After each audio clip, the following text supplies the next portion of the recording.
कि मैं समझता था वो कितने मासूम थे, क्या से क्या हो गए देखते देखते। जिनको पत्थर से हमने बनाया सनम वो खुदा हो गए देखते देखते। गुजरात में कांग्रेस का वोट हाफ कर दिया, पंजाब में इनका स्विच ऑफ कर दिया, दिल्ली में साफ कर दिया और आपने इनको माफ कर दिया। कि शाम तक सुबह की नजरों से उतर जाते हैं, इतने समझौतों पे जीते हैं कि जमीर भी मर जाते हैं। न तुम्ही मिले न मयस्सर तुम्हारी दीद हुई, तुम्ही कहो ये मुहर्रम हुई कि ईद हुई। Doctor Sudhanshu Trivedi 20 minutes. माननीय सभापति महोदय, आज जब इस राष्ट्रीय राजधानी क्षेत्र विधेयक के ऊपर मैं समर्थन करने के लिए खड़ा हुआ हूं, तो पहले मैंने विपक्ष के विद्वान वक्ता महोदय का वक्तव्य सुना तो मुझे विचित्रता का अनुभव हुआ और संपूर्ण विपक्ष को देखकर विस्मय हो रहा है। विचित्रता इसलिए कि उन्होंने कहा कि I have not seen any parallel anywhere. तो मैं भी कहना चाहता हूं, ये पहली बार ऐसा हो रहा है कि किसी देश की राष्ट्रीय राजधानी में उस देश की केंद्र सरकार की शक्तियां उससे अधिक शक्तियां किसी और की होनी चाहिए। मेरे विचार से दुनिया में ऐसा कोई दूसरा उदाहरण देखने को नहीं मिलेगा। So I support what Abhishek Manu Singhvi ji has said, I am unable to find parallel anywhere in the world. दूसरा विषय जो मैंने कहा कि विस्मय का अनुभव क्यों हो रहा है, अभी देखिए उन्होंने 2 बार सुपर सीएम प्रयोग किया कॉन्स्टिट्यूशनल पद पर बैठे हुए व्यक्ति के लिए। मगर महोदय, इस देश ने बगैर संवैधानिक पद पर बैठे हुए सुपर पीएम 10 साल तक देखा है। और मैं ये कह रहा हूं कि अभी मैंने कितना सुंदर सामंजस्य देखा कि उन्होंने कहा कि समय कम हो रहा है, तो आम आदमी पार्टी वालों ने कहा हम भी समय देने को तैयार हैं। सारे विपक्ष को देख के विस्मय होता है कि कांग्रेस पार्टी, जिसका कि 3 राज्यों में स्थिति यह रही कि गुजरात में वोट हाफ कर दिया, बिल्कुल बता रहे हैं, सुनिए तो, अरे सुनिए तो, बता रहे हैं। सॉरी गुजरात मेंबर्स का vote one second. Dr. Abhishek Singhvi was heard in rapt attention. This is the decorum of the house. No. Yes, I am coming to that, sir. Let me do not get into disruptive mode. Doctor तो मैं कहना चाहता हूं कि ये लोग किस तरीके से आए हैं साथ में। अरे साहब, बहुत सारे शेर बोले थे, वो ऑर्डिनेंस के पार्ट नहीं थे, हम भी बता रहे हैं आपको। I will have to name you. देखिए इनकी I will have to name you. कि You have got it as a habit. क्या शिद्दत दिख रही है एक दूसरे को सपोर्ट करने में। देखिए इनकी स्थिति ये है, गुजरात में we want decorous debate here. Doctor said many things, maybe digestible, maybe indigestible. Doctor Sudhanshu Trivedi, मैं सिर्फ ये कहना चाहता हूं कि गुजरात में कांग्रेस का वोट हाफ कर दिया, पंजाब में इनका स्विच ऑफ कर दिया, दिल्ली में साफ कर दिया और आपने इनको माफ कर दिया। और उसके माफी के बाद भी मुझे लगता है, अभिषेक मनु सिंघवी जी ने कहा था, तो मैं भी ये कहना चाहता हूं, आप साथ में आए हैं दिल्ली के इस बिल पे, दिल्ली की जनता के लिए आए हैं या किसी और कारण से आए हैं, ये दिल्ली की समझदार जनता समझती है। तो मैं भी एक पंक्ति कहना चाहूंगा कि शाम तक सुबह की नजरों से उतर जाते हैं, इतने समझौतों पे जीते हैं कि जमीर भी मर जाते हैं। अब यह एक संवैधानिक विषय है कि यह जिस प्रकार से संविधान में लागू होना चाहिए, परंतु उसके साथ राजनीतिक टीका टिप्पणी की जा रही है, तो एक सैद्धांतिक विषय भी आता है। तो मैं संवैधानिक और सैद्धांतिक दोनों विषयों का जवाब दूंगा। I will reply both the constitutional and conceptual aspect.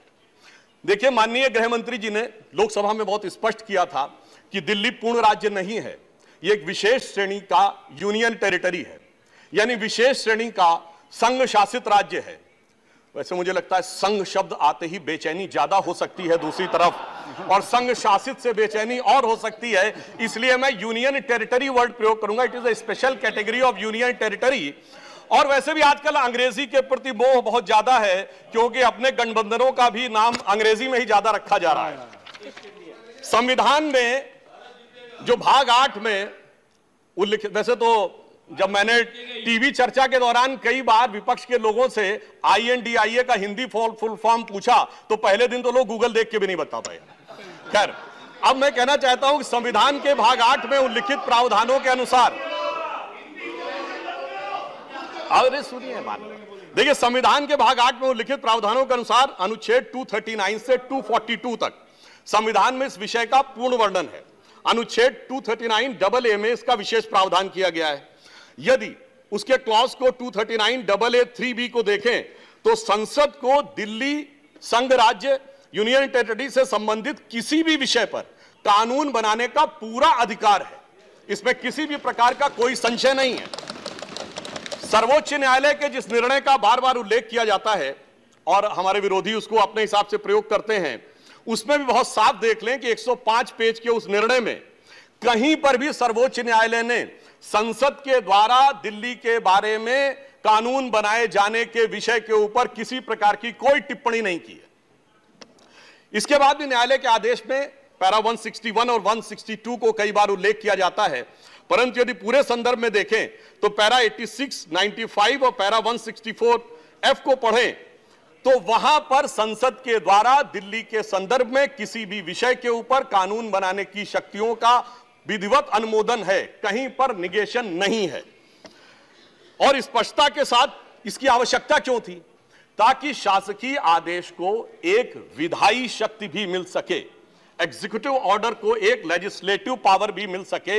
इसलिए उस अस्पष्टता को दूर करने के लिए to remove any an iota of suspicion यह आवश्यक था। इसलिए मैं इस बिल का समर्थन करता हूं। अब कई बार लोग कहते हैं साहब अध्यादेश की आवश्यकता क्यों थी? वैसे तो माननीय गृह मंत्री जी ने भी इस विषय को लोकसभा में बताया था। अभिषेक मनु सिंघवी जी ने कहा कि 19 तारीख को अध्यादेश क्यों आया।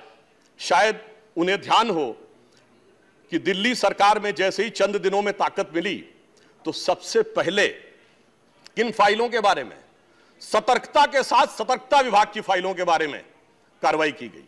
मीडिया में प्राप्त समाचारों के अनुसार सतर्कता सचिव ने यह रिपोर्ट किया कि रात 9 बजे मंत्री के द्वारा उनको कॉल किया गया, सुबह 3 बजे तक वह कार्रवाई चलती रही, 76 से अधिक फाइलें मंगाई गईं और उन्होंने उपराज्यपाल महोदय को यह आशंका भी व्यक्त की कि उसमें कई ऐसी फाइलें थीं जो कि गोपनीय थीं और उसके अनुसार उन फाइलों में किसी भी प्रकार की छेड़छाड़ भी संभव है।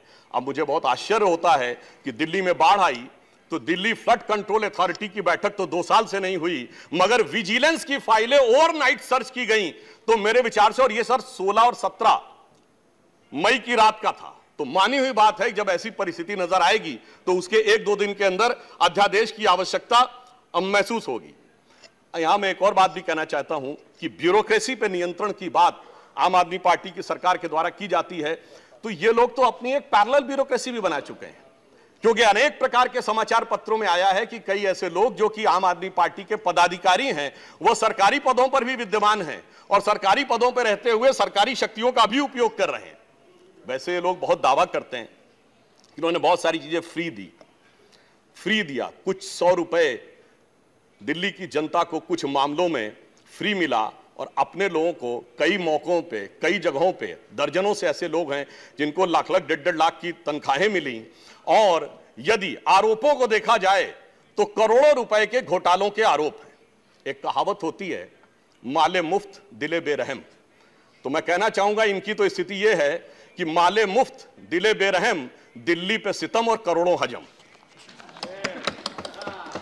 अब एक और बात जो ब्यूरोक्रेसी के नियंत्रण की बात है, तो मैं ध्यान दिलाना चाहता हूं, इस दिल्ली प्रदेश में एकमात्र ऐसा प्रकरण हुआ जो पूरे देश के इतिहास में बहुत विचित्र था कि दिल्ली के मुख्य सचिव ने दिल्ली के मुख्यमंत्री आवास के अंदर अपने साथ मैन हैंडलिंग का आरोप लगाया। मेरे विचार से पूरे भारत के इतिहास में ऐसा कोई उदाहरण नहीं होगा कि इस प्रकार की बात, इस प्रकार का आरोप लगा हो और वह भी मुख्यमंत्री की उपस्थिति में लगा हो। यह दर्शाता है कि ब्यूरोक्रेसी को नियंत्रण करने की जो छटपटाहट है उसमें वास्तविकता में वो फितरत क्या है। और मैं एक टेक्निकल पॉइंट कहना चाहता हूं, दिल्ली का कोई स्टेट कैडर नहीं है, जैसे राज्यों का कैडर होता है तो राज्य का मुख्यमंत्री उस कैडर को नियंत्रित करता है।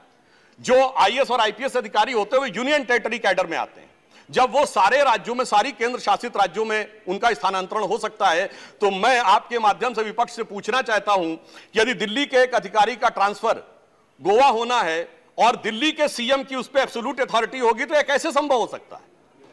इसलिए यह आवश्यक है कि इस विषय के ऊपर केंद्र सरकार की शक्तियां परिभाषित हो। अब एक दूसरी बात भी है, दिल्ली में स्टेट कैडर भी नहीं है, यानी जैसे स्टेट पब्लिक सर्विस कमीशन होता है और राज्य के कैडर होते हैं, तो यहां भी दानिश कैडर है। यानी दानिश कैडर में भी 3-4 यूनियन टेरिटरी आती हैं, दमन दीव और अन्य। अब दानिश कैडर के एक अधिकारी की जरूरत यदि अंडमान में या दमन दीव में भी होगी और दिल्ली का मुख्यमंत्री यह तय करेगा, तो क्या यह संवैधानिक दृष्टि से उचित है? इसलिए मैं कहना चाहता हूं कि माननीय गृह मंत्री जी ने जो यह विषय रखा है वो पूरी तरीके से उचित है। अब दुरुपयोग की बात में मैं एक और बात कहना चाहता हूं, इनकी वास्तविक मंशा क्या थी। दिल्ली में एक जनरल फाइनेंशियल रूल 2019 है जो ये कहता है कि 10 करोड़ रुपए से अधिक का अगर किसी भी प्रकार का व्यय होगा तो वह मंत्री की शक्ति से बाहर होगा और वह एलजी के पास जाएगा। महोदय, इनके मुख्यमंत्री जी का जो मकान या वजीर आला का अजीमुशान महल बनाने के लिए जो बिल बने साहब, वो पूरे उसके एक साथ नहीं बने। 10 करोड़ से कम के 8.5, 8, 7.5, 9 करोड़ रुपए के डिफरेंट बिल बने और एक मद ऐसा है जिसमें कि मुख्यमंत्री कार्यालय के कर्मचारियों के लिए, महोदय जानते कितने का बिल बना? 9.99 करोड़।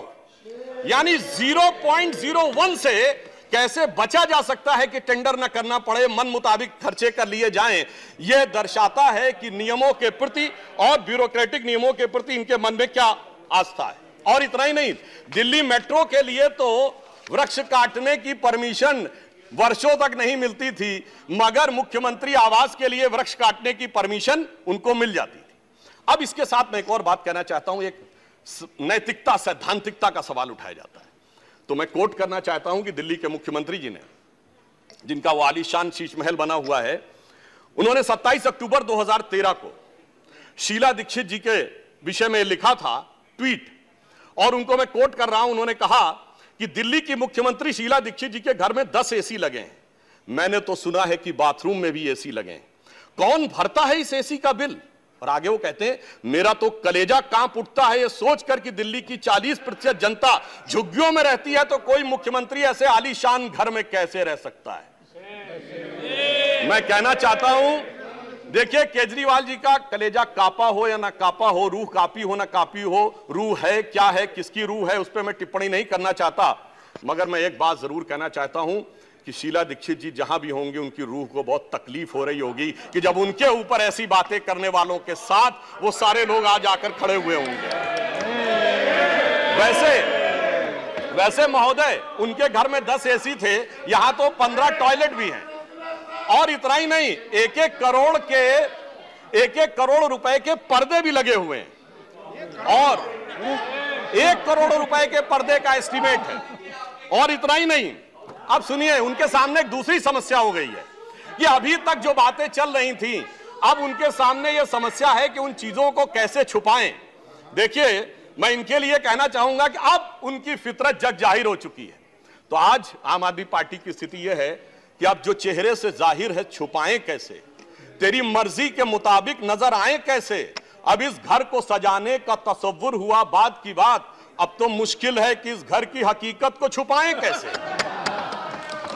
और यहां पर इसके बाद मैं कटाक्ष के बाद एक बात करुणा के साथ कहना चाहता हूं कि अन्ना हजारे के आंदोलन से निकली हुई वो पार्टी जो एक कमरे के मकान में रहते थे और उससे निकली हुई पार्टी आज सैकड़ों करोड़ के आलीशान मकान में रहती हैं, तो मैं कहना चाहता हूं कि दिल्ली की जनता और जिन जिन लोगों ने उस आंदोलन का समर्थन किया उनके ऊपर भी एक आघात है। और साथ ही साथ ये एक बात का और भी संकेत देता है, फूड फॉर थॉट है देश के लोगों के लिए, कि एक्सपेरिमेंटल पॉलिटिक्स कई बार बड़े विचित्र परिणाम भी देती है। अब किसी नए नवेले प्रयोग को आजमाने का वक्त नहीं है, बल्कि आजमाए हुए मोदी जी के नेतृत्व को चमकाने का वक्त है।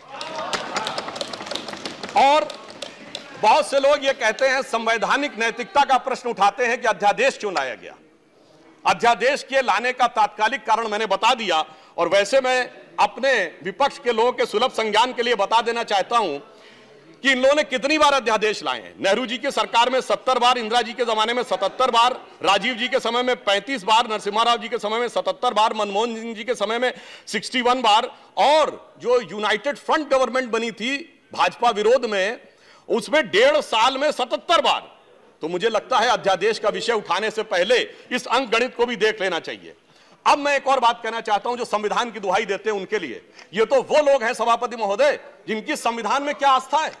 इन्होंने संसद के द्वारा पारित सीए कानून के खिलाफ विधानसभा में प्रस्ताव पारित कर दिया। यह संविधान का सम्मान है।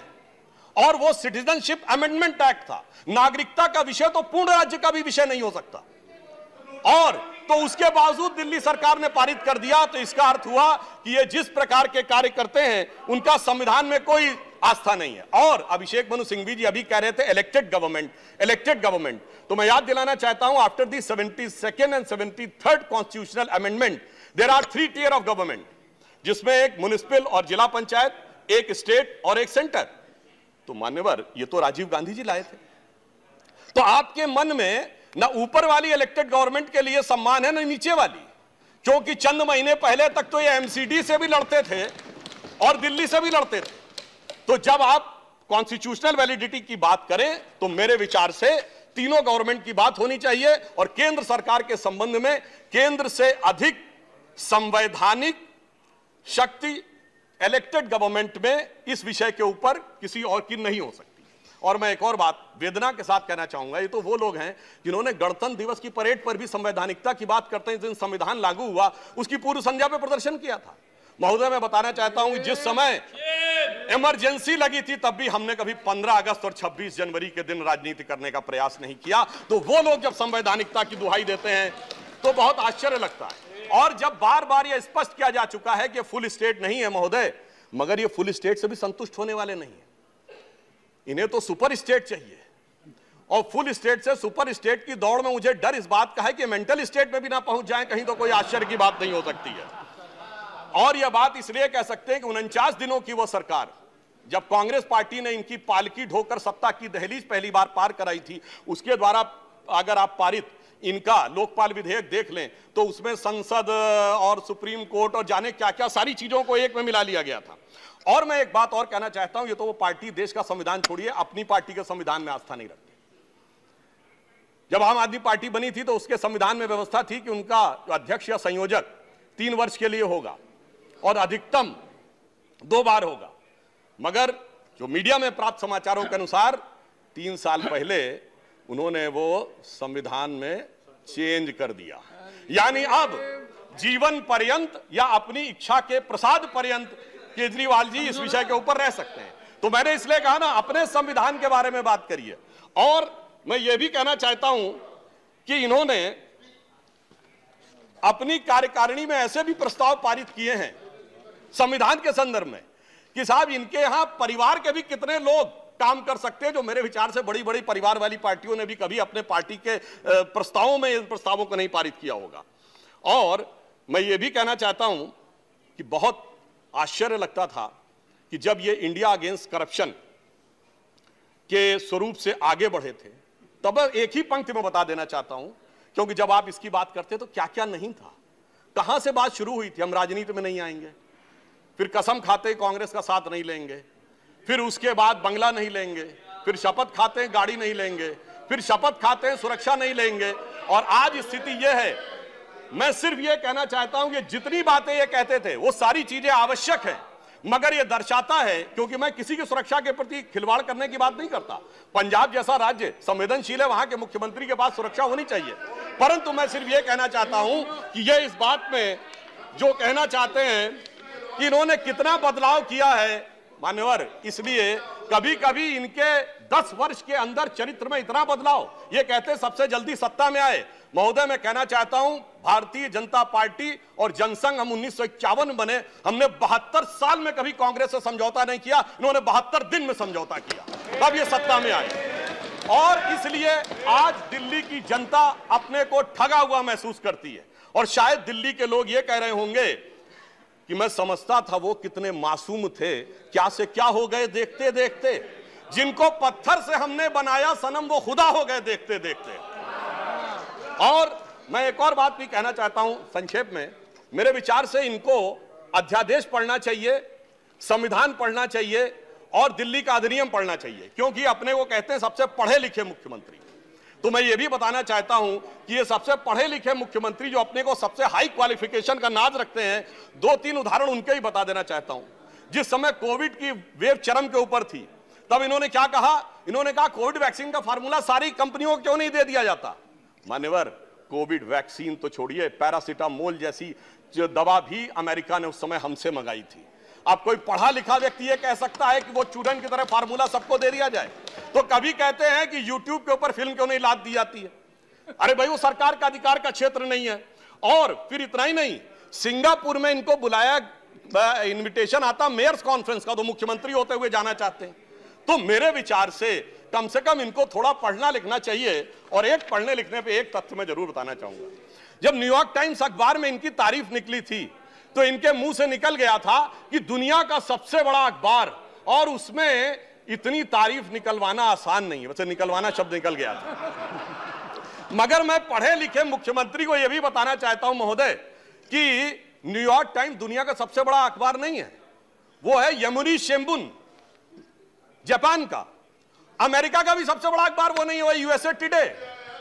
और इतना ये समझिए, इतना ही नहीं, भारत का times of India, Dainik Bhaskar, और वो भी उनसे अधिक हैं। तो मैं सिर्फ ये बताता हूं, अरे भाई, जिस अखबार का नाम लेते हैं कम से कम उनको तो पढ़ लेना चाहिए था।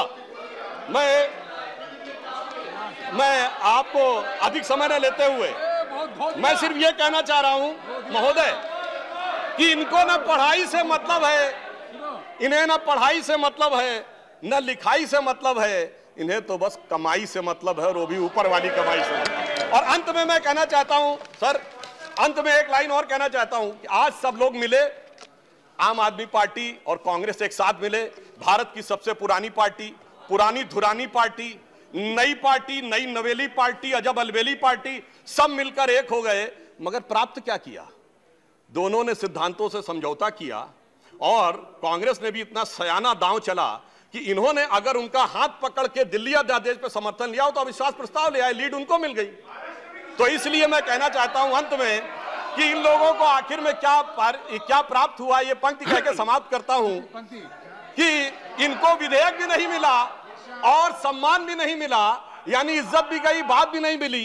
तो एक पंक्ति कहता हूं, न तुम ही मिले, आप लोगों के लिए लागू है, न तुम ही मिले न मयस्सर तुम्हारी दीद हुई, दीद मतलब साइट, न तुम ही मिले न मयस्सर तुम्हारी दीद हुई, तुम ही कहो ये मुहर्रम हुई कि ईद हुई।